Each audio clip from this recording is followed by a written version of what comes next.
तालाब के बीच असहाय से खड़ी एक गर्भवती हथनी। यह तस्वीर शायद आपके नज़रों के सामने से गुजरी होगी। काफ़ी देर तक यूं असहाय खड़े रहने के बाद वे हथनी मर गई। साथ ही उसके पेट में पल रहा अजन्मा बच्चा भी दुनिया में आने से पहले ही मर गया। इनकी मौत के साथ ही काफ़ी हद तक आज इंसानियत भी मर। दक्षिण भारत के केरल राज्य में एक गर्भवती हथनी की विस्फोटक भरा अनानास खाने से मौत हुई। कुछ शरारती तत्वों ने हथनी को विस्फोटक भरा अनानास खिला दिया। मानव और जानवरों के बीच संघर्ष में मानवता के पतन की एक और कहानी। हथनी की उम्र लगभग 14-15 साल की रही होगी।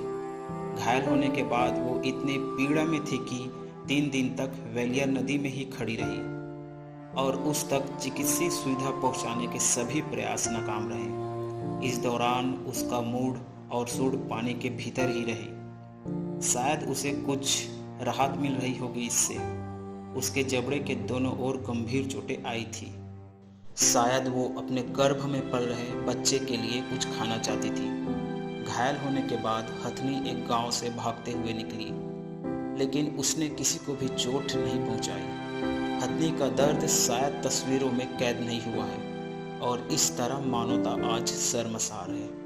इसी में मैं एक लाइन बोलना चाहूँगा, कोई मज़े के लिए कोई हैवानियत में कुछ ऐसा कर गया। आज इस घिनौनी दुनिया में बच्चा फिर माँ के गर्भ में मर गया। बचपन में देखा था एक बड़ा सा जानवर, बड़ा था शरीर और बड़ा ताकतवर, लेकिन सबसे प्यारा और निराला था वो साथी। पापा ने बताया उसे बोलते हैं हम हाथी। हाथी मेरे साथी जैसी पिक्चर सबको भाती, फिर क्यों ऐसे जानवर की जान यूं ही चली जाती। खाना ढूंढती उस भूखी माँ ने फल को चबाया, इंसानियत के पटाखे ने उसके जबड़े को उड़ाया। मरते दम तक इंसान को उसने नुकसान नहीं पहुंचाया। उस बेजुबान ने असली मानवता का पाठ पढ़ाया। 3 दिन तक टूटे जबड़े खड़ी रही वो पानी में। अब क्या ही बताऊं तुम्हें उस माँ की कहानी में।